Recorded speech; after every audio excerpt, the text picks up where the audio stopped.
Hello friends, welcome to learn. Previous video में हम लोगों ने डिस्कस किया था एंड्रॉयड एप्लीकेशन कंपोनेंट्स, जिसमें हम लोगों ने 4 मेन कंपोनेंट्स के बारे में डिस्कस किया था: एक्टिविटीज़, सर्विसेज, ब्रॉडकास्ट रिसीवर और कंटेंट प्रोवाइडर।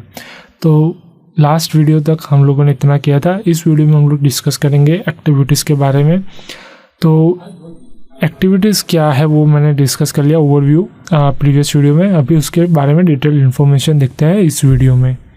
तो एक्टिविटीज़ जो होती है वो एक रिप्रेजेंट करती है सिंगल स्क्रीन, जिसमें यूज़र का इंटरफेस होता है और उसके बेसिस पे एक्शंस परफॉर्म होती है स्क्रीन पे।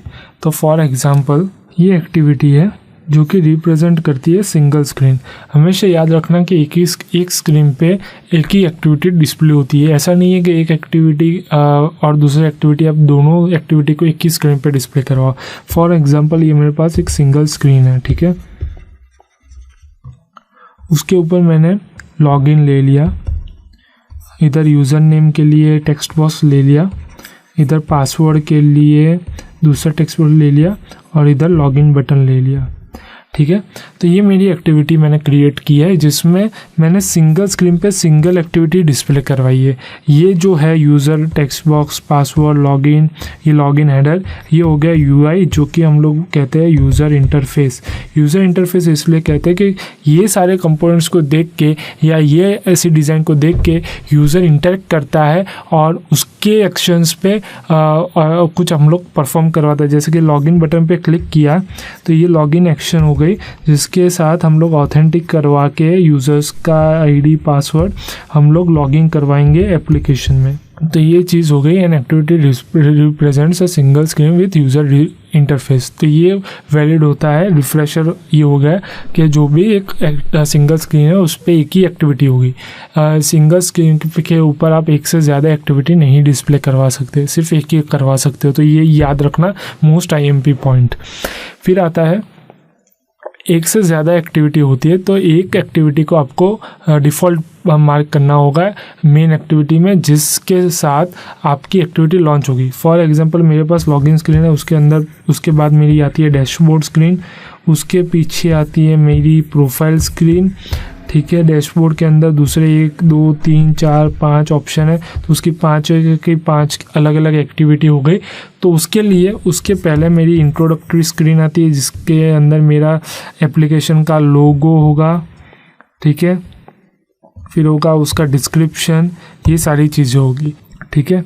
तो ये अगर मुझे मेन एक्टिविटी करनी है तो मैं उसको मैनिफेस्ट, जो एंड्रॉयड मैनिफेस्ट फाइल होती है उसके अंदर डिफ़ॉल्ट करके मैं सेव कर लूँगा, ताकि कि जब भी मेरी एप्लीकेशन ओपन हो या मेरी एप्लीकेशन यूज़र के सामने प्रेजेंटेड हो तो वो ही फर्स्ट ऑफ ऑल लॉन्च हुए, ठीक है। वो एक्टिविटी के साथ ही मेरी एप्लीकेशन का शुभारंभ हो या वो लॉन्च हुए, ठीक है।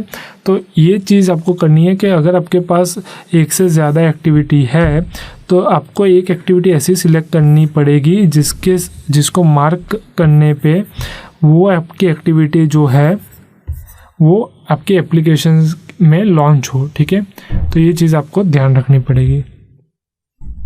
फिर आपका जो एक्टिविटी है वो एक सब क्लास एक्टिविटी जो होती है उसके साथ इम्प्लीमेंट होता है।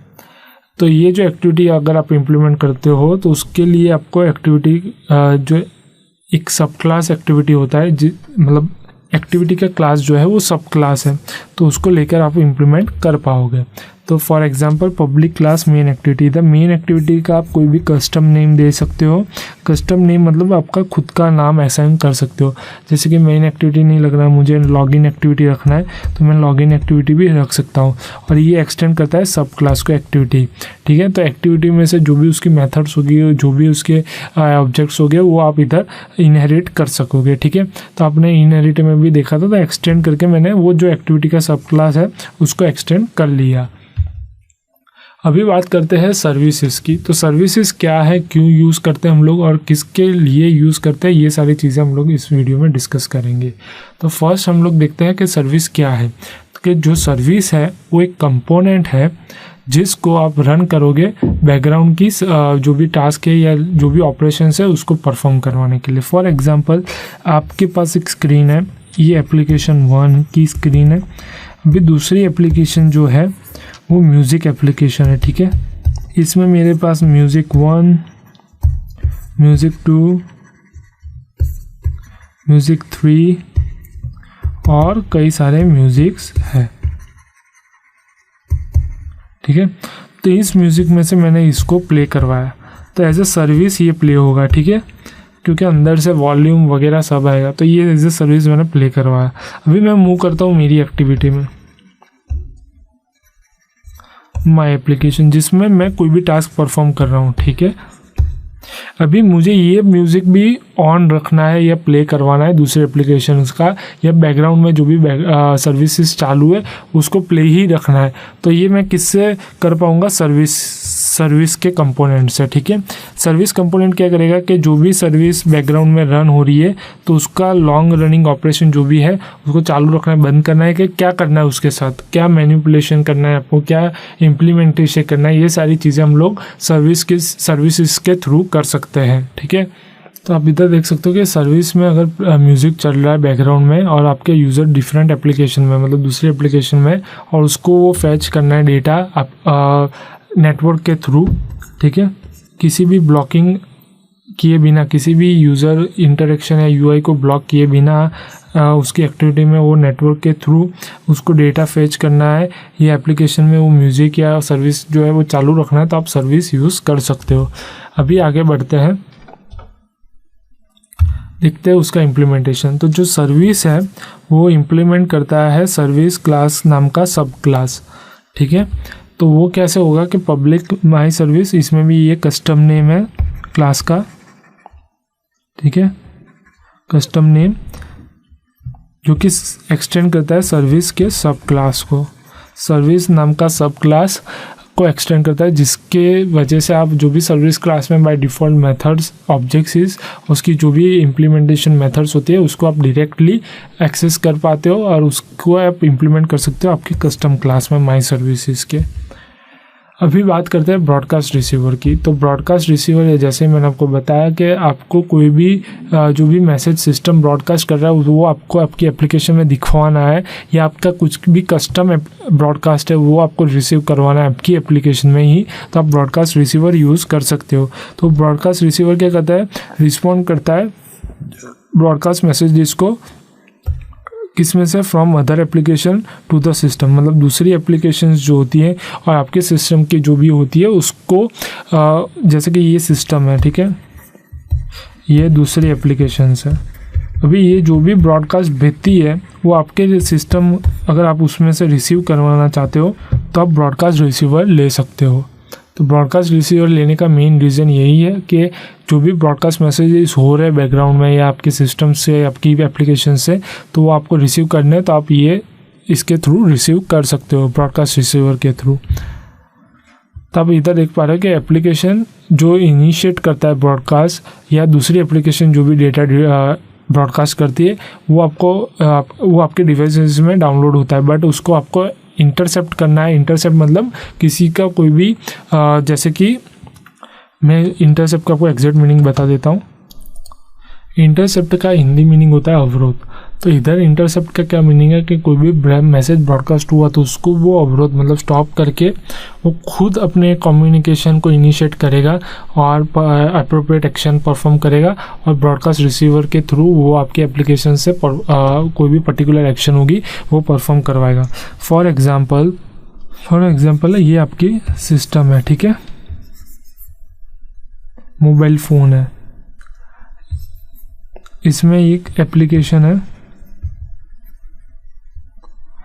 ठीक है, और ये सिस्टम में से जैसे कि ब्राइटनेस कम हुई है, ठीक है, बैटरी कम हो गई है, ये सारे सिस्टम नोटिफिकेशन। एप्लीकेशन के नोटिफिकेशन आपको पता है कि जैसे कि कोई अपॉइंटमेंट क्रिएट करनी है, या वो जो अपना अभी म्यूज़िक एप्स चल रही है जैसे कि बहुत सारी म्यूज़िक ऐप्स जो आप ले सकते हो एग्जांपल, तो उसमें से अगर कोई नया सॉन्ग ट्रेंड हो रहा है कि नया सॉन्ग आपको सुनवाना है आपके यूज़र्स को, तो उसके नोटिफिकेशन आते रहते हैं। तो कोई नया सॉन्ग आया उसका आपको वो एप्लीकेशन ने ब्रॉडकास्ट किया, तो ये मैसेज आपको आपकी एप्लीकेशन में दिखाना है कि कहीं नया सॉन्ग है, आपको सुनना है, ऐसा कुछ मैसेज आपको डिस्प्ले करवाना है। तो ये आपकी एप्लीकेशन में ये फंक्शनलिटी परफॉर्म कर सकते हो। किसकी मदद से? ब्रॉडकास्ट रिसीवर की मदद से। अगर आपने ब्रॉडकास्ट रिसीवर यूज़ किया है तो उसकी मदद से आप ये चीज़ कर सकते हो, ठीक है। फिर आता है ब्रॉडकास्ट रिसीवर का इम्प्लीमेंटेशन। तो कैसे आप इम्प्लीमेंट कर सकते हो ब्रॉडकास्ट रिसीवर को? कि आपने अगर ब्रॉडकास्ट रिसीवर लिया है तो आप इम्प्लीमेंट कर सकते हो एज ए सब क्लास ब्रॉडकास्ट रिसीवर, ठीक है। और उसके सारे मैसेजेस जो होते हैं उसको आपको एक इंटेंट के ऑब्जेक्ट के थ्रू वो ब्रॉडकास्ट करवाना पड़ेगा। तो मेन चीज़ पहले आती है ब्रॉडकास्ट रिसीवर का सब क्लास, और दूसरी आती है कि ईच मैसेज ब्रॉडकास्ट होते हैं इंटेंट ऑब्जेक्ट के थ्रू। इंटेंट ऑब्जेक्ट के बारे में हम लोग ने डिस्कस कर लिया है। इंटेंट हम लोग यूज़ करते हैं कोई भी मैसेज या डेटा पास करवाने के लिए, या तो यूज़र्स को एक एक्टिविटी से दूसरी एक्टिविटी पे मूव करवाने के लिए, ठीक है। तो वो इम्प्लीमेंटेशन ऐसे होगा। पब्लिक माई क्लास रिसीवर ये होगा कस्टम नेम, वो आप खुद दे सकते हो नेम। एक्सटेंड करता है ब्रॉडकास्ट रिसीवर के सब क्लास को, ठीक है, सब क्लास जो है वो। और फिर इधर पब्लिक ऑन रिसीव में कंटेक्स्ट जाएगा और इंटेंट जाएगा। कंटेक्स्ट इसलिए जाएगा कि कहाँ से आप रेफरेंस ले रहे हो और कहाँ पे आपको दिखाना है, और इंटेंट जाएगा इसलिए क्योंकि इंटेंट ऑब्जेक्ट से आप वो आपकी जो भी ब्रॉडकास्ट रिसीवर होने के बाद मैसेज आपको कौन सी एक्शन परफॉर्म करवानी है। तो ये सारी चीज़ें हो गई इंटेंट के थ्रू, ठीक है। तो ये उसका इम्प्लीमेंटेशन हो गया। अभी बात करते हैं कंटेंट प्रोवाइडर। तो कंटेंट प्रोवाइडर क्या है, क्यों हम लोग यूज़ करते हैं, ये सारी चीज़ें इस में देखेंगे। तो कंटेंट प्रोवाइडर जो होता है वो एक कंपोनेंट होता है जिसमें से सप्लाई, मतलब आपके डेटा सप्लाई होता है एक एप्लीकेशन से दूसरी एप्लीकेशन पे, ठीक है। और ये सारी रिक्वेस्ट हैंडल होती है कंटेंट रिजॉल्वर क्लास से। तो अगर अपने के पास कोई यूज़र का डेटा है, उसको आपको एक एप्लीकेशन से दूसरी एप्लीकेशन में ट्रांसफ़र करना है या सप्लाई करना है या उसके डेटा को मैनेज करना है, तो आप यूज़ कर सकते हो कंटेंट प्रोवाइडर। कंटेंट प्रोवाइडर आप इसलिए यूज़ करोगे ताकि आप एक जो डेटा है उसको सप्लाई कर सको एक एप्लीकेशन से दूसरी एप्लीकेशन पे, ठीक है। और ये तभी होगा रिक्वेस्ट पे। अगर रिक्वेस्ट नहीं होगी तो आप ऐसे ही डेटा नहीं सप्लाई कर सकोगे। इवन अपने पास कोई रिक्वेस्ट नहीं होती तो उसके बिना पे, उसकी गैर मौजूदगी पे हम लोग कुछ भी एक्शन परफॉर्म नहीं करवाते। आप अपनी एप्लीकेशन में अगर आपने लॉगिन स्क्रीन बनाई है, जो कि हम लोग एग्जांपल लेते ही आ रहे हैं, तो अगर आपने लॉगिन स्क्रीन बनाई है तब आपका यूज़र लॉगिन नहीं करेगा तब तक वो कुछ एक्शन परफॉर्म नहीं करेगा। वैसे ही अगर आपके एप्लीकेशन से दूसरी एप्लीकेशन में आपको डेटा भेजना है तो दूसरी एप्लीकेशन को वो डेटा रिक्वेस्ट तो करना पड़ेगा। तो अगर आपके पास रिक्वेस्ट आती है तभी ही आप वो जो डेटा है वो सप्लाई करोगे एक एप्लीकेशन से दूसरी एप्लीकेशन पे, ठीक है। और ये सारी जो डेटा होती है वो आइदर फाइल सिस्टम में भी स्टोर हो सकती है, डेटाबेस में भी स्टोर हो सकती है, कहीं दूसरे लोकेशन पे भी स्टोर हो सकती है। फॉर एग्जांपल ये मेरी एप्लीकेशन 1 है जिसमें मेरा यूज़र डेटा है, यूज़र की फाइल्स हैं जो कि डेटा में ही आता है, यूज़र प्रोफाइल है, ये सारी चीज़ें मेरी इसमें है। अभी मेरी जो दूसरी एप्लीकेशंस है जिसमें वो डेटा चाहिए मुझे, ठीक है, तो इसमें से मैं रिक्वेस्ट करूँगा, ये रिक्वेस्ट को एनालाइज करेगा, फिर एनालाइज और एक्सेप्ट करने के बाद ये जो डेटा है वो ये एप्लीकेशन से दूसरी एप्लीकेशन में ट्रांसफ़र होगा, ठीक है। तो रिक्वेस्ट पे ही वो ट्रांसफ़र होगा। फॉर एग्जांपल अभी फायरबेस है, मेरे पास डेटाबेस है, उसकी एप्लीकेशन है, ठीक है। तो वो एप्लीकेशन में मैंने कुछ डिस्प्ले करवाया डेटा। अभी फायरबेस में मेरा डेटा है, तो फायरबेस जो है वो एक डेटाबेस है, ठीक है। तो उसके रिलेटेड मुझे वो एप्लीकेशन से या दूसरी एप्लीकेशन में मुझे डेटा ट्रांसफ़र करना है तो मैं रिक्वेस्ट करूँगा, वो रिक्वेस्ट एक्सेप्ट करेगा, उस पर जो लोकेशन है वो मैं फैच करूँगा, लोकेशन पे ही मैं अपना डेटा ट्रांसफ़र करूँगा। तो ये सारी चीज़ें कंटेंट प्रोवाइडर से होती है। अभी उसको इम्प्लीमेंट कैसे करते हैं, कंटेंट प्रोवाइडर को इम्प्लीमेंट कैसे करते हैं। तो जो कंटेंट प्रोवाइडर है उसको अगर आपको इम्प्लीमेंट करना है तो एक आपको कंटेंट प्रोवाइडर जो क्लास है, ठीक है, वो लेना पड़ेगा और उसके रिलेटेड जो इम्प्लीमेंट करना पड़ेगा स्टैंडर्ड सेट्स ऑफ एपीआईज। अगर एपीआई नहीं होगा, एप्लीकेशन प्रोग्राम इंटरफेस, तो वो नहीं होगा। एपीआई हम लोग क्यों यूज़ करते हैं कि जैसे कि आपके घर पे कोई लेटर आता है, ठीक है, तो अगर लेटर आपके नाम का होगा तो ही वो पोस्टमैन आपके घर पे लेटर डिलीवर करेगा।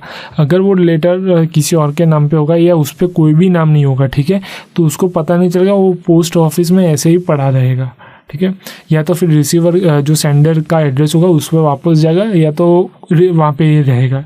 तो अभी इधर सेंडर का एड्रेस मेरी एप्लीकेशन है और दूसरी एप्लीकेशन आपकी, जैसे कि मान लो अगर मुझे आपकी एप्लीकेशन में डेटा पास करना है तो मुझे आपका एप्लीकेशन का user interface, application program interface या API की चाहिए, या फिर मैं मेरी API की दूंगा आपको, जहाँ ताकि आप रेफरेंस से वो रिसीव कर पाओ। तो API की क्यों चाहिए, क्या, ताकि मुझे आपका एड्रेस मिल सके और वो एड्रेस पे ही मैं आपका डेटा, अपना जो डेटा है वो आपकी एप्लीकेशन में ट्रांसफ़र कर सकूं। अगर वो डेटा नहीं, मतलब API की नहीं होगी तो मैं आपका डेटा ट्रांसफ़र नहीं करूंगा। तो इधर साफ साफ लिखा है कि अदर एप्लीकेशन को अगर वो डेटा चाहिए कि या ट्रांजेक्शन परफॉर्म करना है तो आपको API, standard sets of API चाहिए ही चाहिए। अगर वो नहीं होगी तो आपका डेटा जो है वो ट्रांसफ़र नहीं होगा एक एप्लीकेशन से दूसरे एप्लीकेशन पे, ठीक है। तो मेन रीज़न ये ध्यान रखना कि कंटेंट प्रोवाइडर के लिए आपको API लेना ज़रूरी है। अभी हम लोग उसको इम्प्लीमेंट कैसे करेंगे, public class my content provider, जो कि है कस्टम नेम जो आप खुद दे सकते हो। जो भी क्लास नेम होता है वो कस्टम नेम होता है जो आप खुद ले सकते हो। एक्सटेंड करवाता है कंटेंट प्रोवाइडर का सब क्लास, जो कि हम लोग इनहेरिट करवाएंगे। सब कंटेंट प्रोवाइडर की जो भी मेथड्स होती है, डिफ़ॉल्ट मेथड्स होती है, ऑब्जेक्ट्स होते हैं, उसको इस क्लास में यूज़ करने के लिए। और फिर ऑन क्रिएट मेथड लगती है, ठीक है, जिसकी रिटर्न टाइप होती है वो है वॉइड। तो इस वीडियो में अगर आपको कुछ भी डाउट है, कुछ भी समझ में ना आए, कुछ भी आपको ज़्यादा जानकारी चाहिए, या कुछ भी आपको क्वेरीज, कंसर्न्स या क्वेश्चंस है, तो हमको forums.learn1.com पे लिख के भेजें। हम पूरा ट्राई करेंगे कि आपके जो भी क्वेश्चंस, क्वेरीज या कंसर्न्स है उसका आपको सेटिस्फैक्ट्री आंसर मिल जाए। अभी हम लोग एडिशनल कंपोनेंट्स के बारे में जो है वो डिस्कस करेंगे नेक्स्ट वीडियो में। Thank you so much.